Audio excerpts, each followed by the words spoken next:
പണ്ട് കാലങ്ങളിൽ കഞ്ഞിയുടെ ഒപ്പം വളരെ പോപ്പുലറായിട്ട് സെർവ് ചെയ്തിരുന്നതാണ് അസ്ത്രം.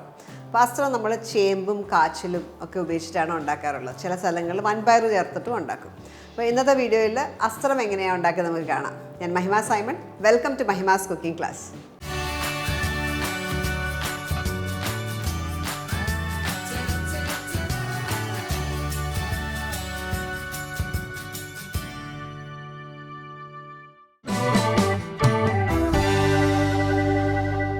അപ്പോൾ അസ്ത്രം നമുക്ക് ചേമ്പ് വെച്ചിട്ടും കാച്ചിൽ വെച്ചിട്ടും ഒക്കെ നമ്മൾ അസ്ത്രം ഉണ്ടാക്കും.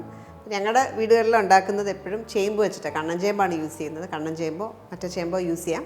അപ്പോൾ ഞാൻ ആദ്യം ചേമ്പൊന്ന് വേവിച്ചെടുക്കുകയാണ്. ഇത് 250 ഗ്രാം ചേമ്പ് നമ്മൾ ക്ലീൻ ചെയ്ത് വെച്ചേക്കുന്നതാണ്. കഴിയുമ്പം വെള്ളത്തിലിട്ട് വെക്കുക, നിറം മാറാണ്ടിരിക്കാനായിട്ട്.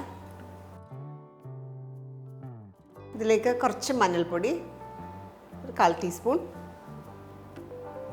1/2 ടീസ്പൂൺ മുളക് പൊടി, ഒരു നുള്ളു കുരുമുളക് പൊടി, 2 പച്ചമുളക്, അതേപോലെ തന്നെ ഒരു 7-8 ചുമന്നുള്ളിയും കൂടെ ഒന്ന് ചതച്ചിട്ടും ചേർക്കാം.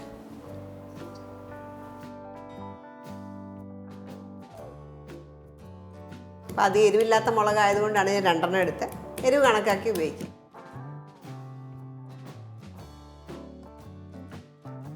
ഈ ലൈറ്റായിട്ടൊന്ന് ക്രഷ് ചെയ്ത മിക്സ്ചറോടെ ഇതിൻ്റെ കൂടെ ചേർക്കാം.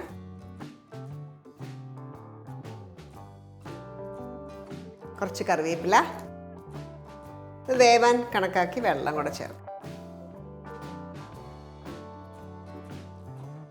ഇപ്പോൾ ചേമ്പിന് നെകയ്ക്ക് വെള്ളം ചേർത്തു. ഇനി നമുക്കിത് വേവിച്ചെടുക്കാം.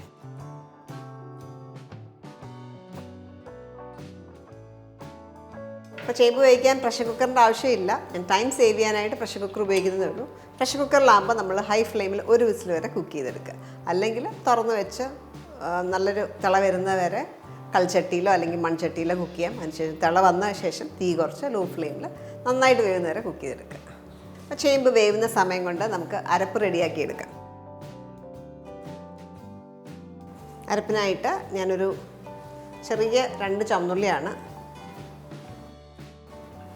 2 വെളുത്തുള്ളി, 1/4 ടീസ്പൂൺ ജീരകം, ഒരു നുള്ള് മഞ്ഞൾപ്പൊടി, 1/2 കപ്പ് തേങ്ങ.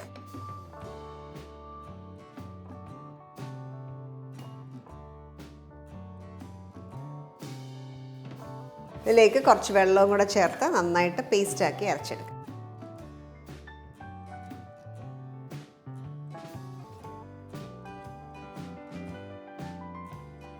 ഇതേപോലെ നല്ല സ്മൂത്ത് പേസ്റ്റായിട്ട് അരച്ചു. ഇത് മാറ്റി വെക്കാം. ലാസ്റ്റ് മതി ഇത്.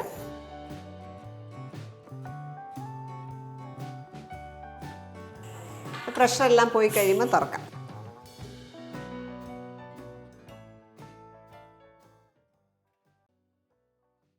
വീണ്ടും ഓണാക്കുകയാണ്. ഇവിടെ ചേമ്പ് നന്നായിട്ട് വെന്തിട്ടുണ്ടാവും, പക്ഷെ വെള്ളം പറ്റാനായിട്ടുണ്ട്. നന്നായിട്ട് വെന്തിട്ടുണ്ട്. ഇപ്പോൾ സ്പൂണിൻ്റെ ബാക്ക് വെച്ച് ചെറുതായിട്ടൊന്ന് ഉടയ്ക്കാം.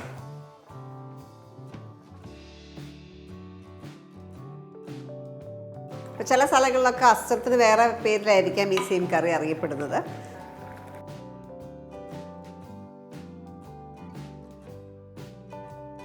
ഇതിലേക്ക് ഇനി ഉപ്പ് ചേർക്കാം.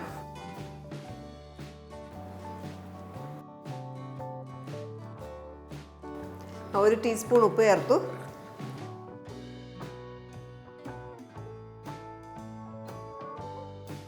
ഇതിലേക്ക് കുറച്ച് വെള്ളം ഒന്ന് പറ്റി കഴിയുമ്പോൾ ഇതിനകത്തേക്ക് അരപ്പ് ചേർക്കാം.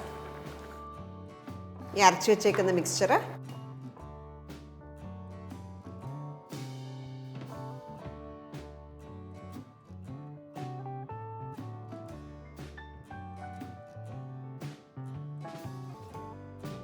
ഈ അരപ്പൊന്ന് വേവണം. അതുകൊണ്ട് അടച്ച് വെച്ച് 2 മിനിറ്റ് അടച്ച് വെച്ചൊന്ന് കുക്ക് ചെയ്യാം. അരപ്പൊന്ന് വെന്തിട്ടുണ്ടാവും. നന്നായിട്ട് മിക്സ് ചെയ്യുക. ഇനി നമുക്കിതിനകത്തേക്ക് മോര് അല്ലെങ്കിൽ തൈര് ചേർക്കണം.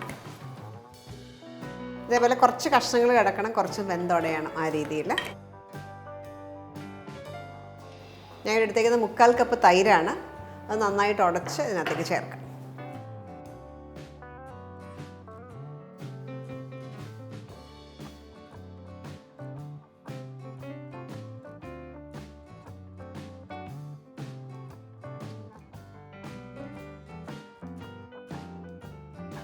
ഈ ഒരു പരുവത്തിലാണ് നമ്മൾ എടുക്കുന്നത്, ഈ ഒരു അയവിൽ.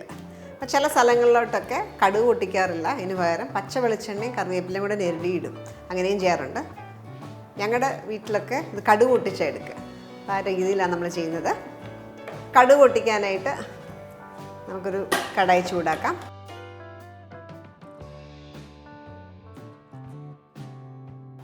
അതിലേക്ക് 1 ടേബിൾ സ്പൂൺ കോക്കനട്ട് ഓയിൽ. ചൂടായ എണ്ണയിലേക്ക് 1/2 ടീസ്പൂൺ കടുക്. ഇവിടെ നമ്മൾ തൈര് ഒന്ന് ചൂടായി വന്നപ്പോൾ തന്നെ നിർത്തി ഈ അയവിലെടുത്തേക്കാണ്. കടുക് പൊട്ടി തുടങ്ങുമ്പോൾ ഒരു 3 ചുവന്നുള്ളി നീളത്തിലരിഞ്ഞത് ചേർക്കാം.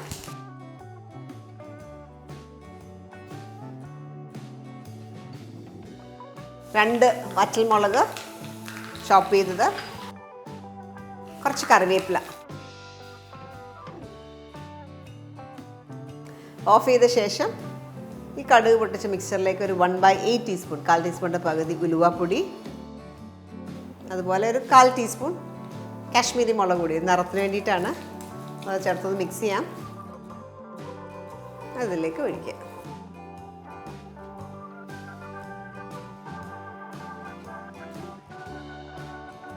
ഫ്ലേവർ എല്ലാം കൂടെ ഒന്ന് ഇൻഫ്യൂസ്ഡ് ആവാനായിട്ട് 2 മിനിറ്റ് ഒന്ന് അടച്ചു വെക്കാം. സെർവിങ് ബോളിലേക്ക് മാറ്റാം.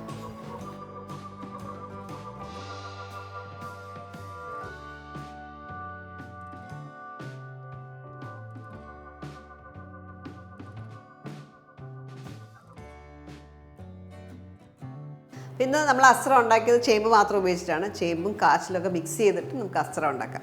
ചില സ്ഥലങ്ങളിലൊക്കെ ഇതിൻ്റെ കൂടെ പൻപയറും കൂടെ ചേർത്തിട്ട് അസ്രം ഉണ്ടാക്കും. അപ്പോൾ അങ്ങനെ പല വേരിയേഷനിൽ നമുക്ക് ഉണ്ടാക്കാം. അപ്പോൾ ഈ ഒരു അസ്രം നമുക്ക് കഞ്ഞിയിലൂടെ നല്ലൊരു കോമ്പിനേഷനാണ്. കഞ്ഞിയിലൂടെ അസ്രവും കടുമാങ്ങ അച്ചാറും പപ്പടവും കൂടെ ഉണ്ടെങ്കിൽ നല്ല ബെസ്റ്റ് കോമ്പിനേഷനാണ്. അത് കൂടാതെ നമുക്ക് ചോറിൻ്റെ കൂടെ സൈഡ് ഡിഷായിട്ടും സെർവ് ചെയ്യാനും നല്ലൊരു കോമ്പിനേഷനാണ്. അപ്പോൾ ട്രൈ ചെയ്ത് നോക്കുക, എന്നിട്ട് നിങ്ങളുടെ ഫീഡ്ബാക്ക് അറിയിക്കുക. Thank you for watching Mahima's cooking class.